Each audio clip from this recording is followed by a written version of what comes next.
Baker Botts, LLP, provides podcasts for educational purposes only. They are not legal advice and are not intended to establish an attorney-client relationship.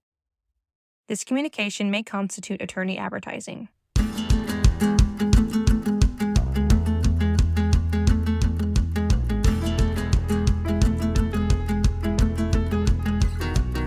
Welcome to the Lawful Influence Podcast, where we pull back the curtain on legal issues in the world of campaign finance and lobbying. I'm your host, Sterling Marchand, coming to you from Washington, D.C. In this episode, entitled Robocop, the FCC cracks down on AI in political ads, we'll be discussing a recent announcement from the chairwoman of the Federal Communications Commission announcing her intent to seek support for a rule that would regulate the use of artificial intelligence tools in political ads. But before we get to the recent news from the FCC, let's start with a basic question. Why would campaigns or PACs want to use AI in political ads? I think there's an assumption underlying much of the debate around AI right now that the intended use of AI is to deceive voters, either through images or video that depict people or candidates doing or saying things that they never said. And that might be true. I mean, there have been a few recent examples of campaigns or at least political operatives using AI in that context.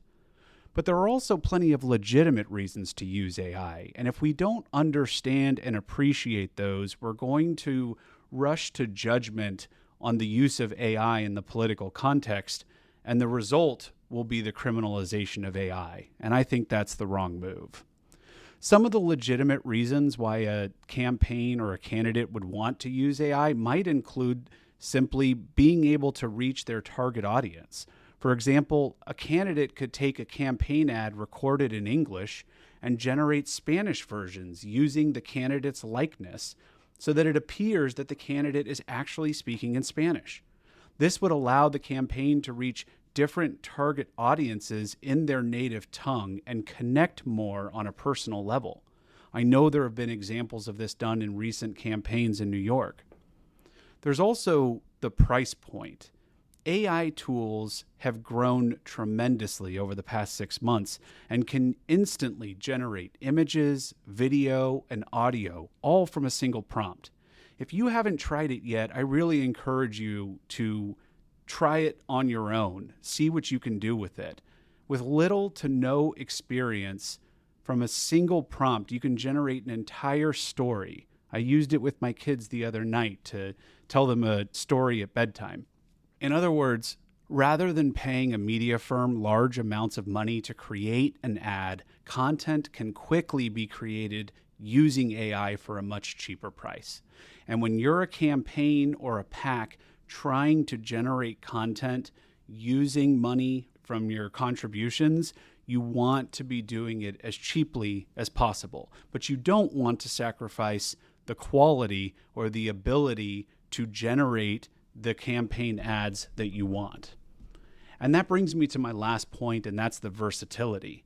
AI allows for content to be rapidly created and changed. A PAC could create different solicitation ads for different target audiences, all by simply tweaking the prompts. Dozens of campaign ads conveying the same message could be generated with different images, all for different target audiences. So there's plenty of reasons why PACs and campaigns would want to use AI in their advertising.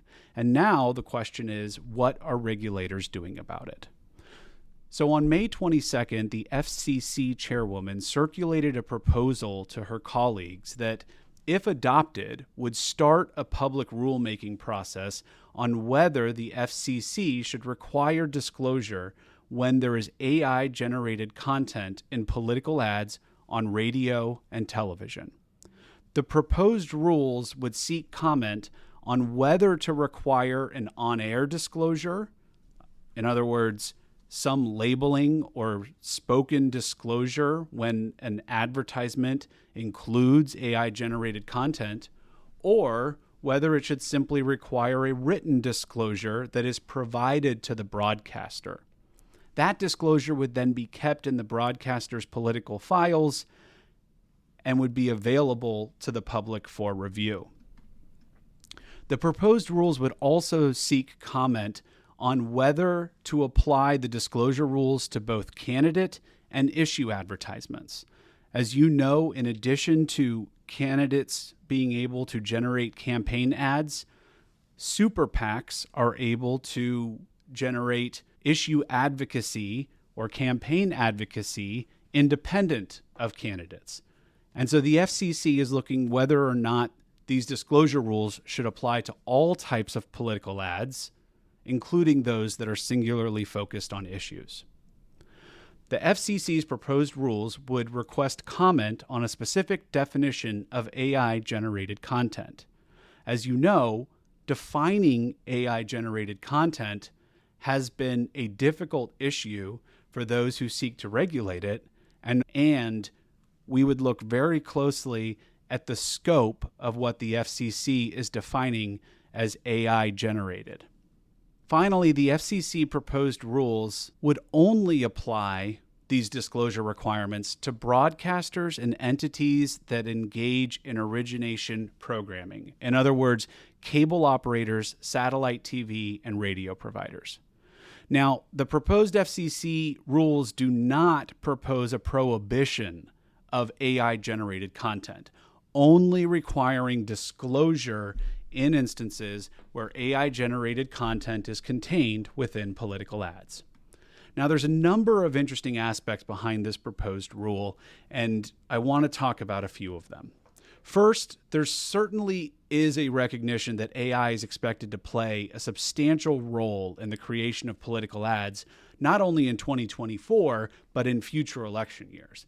We've already seen the use of AI in some campaign ads, and as we talked about at the top, it's not just using deepfakes to mimic opponents. There are plenty of non-deceptive uses for AI in the creation of political video content.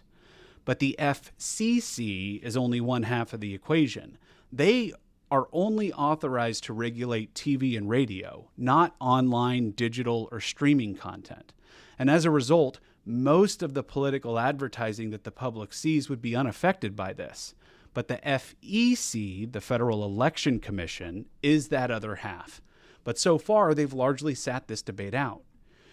You'll recall last year, the FEC issued a request for comments on whether it should adopt a rule criminalizing the use of deliberately false AI-generated content in political communications. We talked about this last year in a podcast, and I recommend you go back and re-listen to it. We covered there's an open question whether this would be required at all, given that the FEC already has rules against deliberately misleading or deceptive conduct in the context of soliciting contributions for someone else. Now, those requests for comments from the FEC closed in the fall of last year, and it garnered hundreds of letters with inputs from politicians, voting groups, political transparency advocates, technology companies, and others. Unsurprisingly, the comments split as to whether such a new rule was necessary, prudent, or even authorized without further congressional action. And since then, the FEC has shown no sign of taking any additional steps beyond merely collecting these comments. So for now, AI in campaign finance, at least from the FEC's perspective, remains where it always has been, which is a campaign or a PAC can use AI in their campaign ads to develop solicitation materials, and there is no explicit requirement that that be disclosed. Now, if it goes further into deliberately misleading or deceptive conduct, then that is already prohibited. Returning to the FCC proposed rules, the second question is what would be required? Because it's clear that the FCC is not going to prohibit the use of AI in campaign ads, nor should it. Instead, they are considering disclosures of the use of AI-generated content. Now, part of the basis or justification for this, as the FCC chairwoman stated, is to protect the public against the potential for deceptive information being provided to voters, and in particular, the potential use for deepfakes, which is altered images, video, or audio that depict people doing or saying things that they did not in fact say or do. And that's true. There is that danger. But AI alone is not per se false, misleading, or deceptive. And that's why if the FCC moves forward with this, the definition of AI-generated content is going to be critical. Recall that the FEC, in its comments, were looking at deepfake technology alone. Now the FCC is looking at AI-generated content writ large. And so we'll be taking a really close look at what the FCC proposes in terms of what would need to be disclosed in terms of AI-generated content. The third point that's interesting to me on the FCC rules is timing. Now, this is not a proposal that is being raised at a public meeting or even out for public comment yet. Instead, what the FCC chairwoman did was distribute a rule only amongst the commissioners, and they will first consider it. If a majority of the FCC commissioners signal support, then the proposed rule would be filed as a notice of proposed rulemaking and seek public input on these potential disclosure requirements. That process alone can take months to develop and implement a final rule. All of which is to say, this is unlikely to impact the 2024 election, but clearly the FCC is starting now with an eye towards future years. But that's not the only reason the FCC is acting now. In fact, this is the second time this year that the FCC has acted on artificial intelligence. In February, the FCC ruled that robocalls that contain voices generated by AI are prohibited under an existing 1991 law that restricts junk calls that use artificial and pre-recorded voice messages. That regulation, which went into effect immediately, grants the FCC the authority to impose fines on companies employing AI voices in their calls, or authorizes the FCC to block the service providers, the telecom companies, facilitating those calls. Additionally, it enables call recipients to pursue legal action and offers state attorneys general a new avenue for enforcing regulations against offenders. This was in response to reports out of New Hampshire earlier this year that AI-generated robocalls mimicked President Joe Biden and discouraged voters from participating in the upcoming primary. The deep-faked voice, sounding like President Biden and referring to the primary as a bunch of malarkey, encouraged voters to save their vote for the November election. Obviously, voters can vote in both the primary and the general election in November, but the perpetrator in this instance was trying to interfere with the primary process and keep Biden voters at home. The FCC cited the increasing occurrence of such incidents to justify the latest proposal on ad disclosures. Now, these proposals, these rules, these new regulations are not without consequence. Just recently, on May 23rd, the FCC proposed a $6 million fine and more than 24 state criminal charges against the political consultant behind those illegal robocalls in New Hampshire. In addition, the telecom company transmitting those calls faces a $2 million fine as well. The FCC described this as a first-of-its-kind enforcement taken against a telecom provider for violations of the FCC's caller ID rules. In failing to comply with those rules, that provider allowed the political operative to cover his tracks, appearing as if he was a local in New Hampshire. Now, I should clarify that these are both proposed fines, and that's just what they are at this point, proposed. And the FCC is likely going to consider additional evidence and engage in negotiations with these individuals and the company before resolving these matters. But it does underscore that this has serious implications and consequences. So where is this all headed? AI is only going to become more ubiquitous across all aspects of life. It has great potential as a tool to increase access, to reduce barriers, and to increase productivity. Like never before, advertisers can create content in seconds as opposed to taking weeks or days.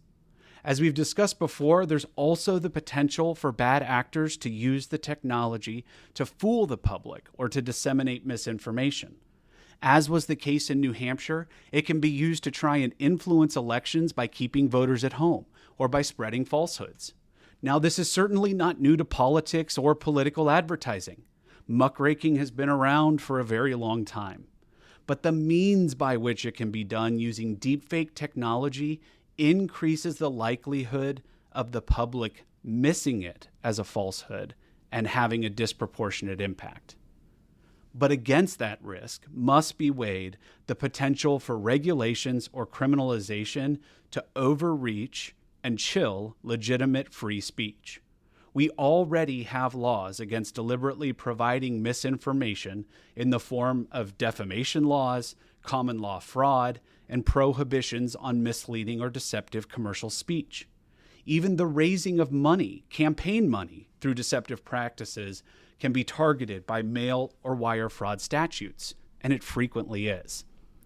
I think it would be a mistake for Congress or for agencies to overreact to these incidents by further criminalizing the use of AI in legitimate political communications. The robocalls in New Hampshire is evidence not only that the risk is real, but also that the existing laws are sufficient to prosecute wrongdoers. Instead, requirements of disclaimers that content contains AI-generated pictures or video would be more than sufficient to warn the public. The FEC has not yet signaled what it plans to do, but for now, it looks like the FCC is headed that way. Until next time, I'm Sterling Marchand, and no portion of this was generated by AI.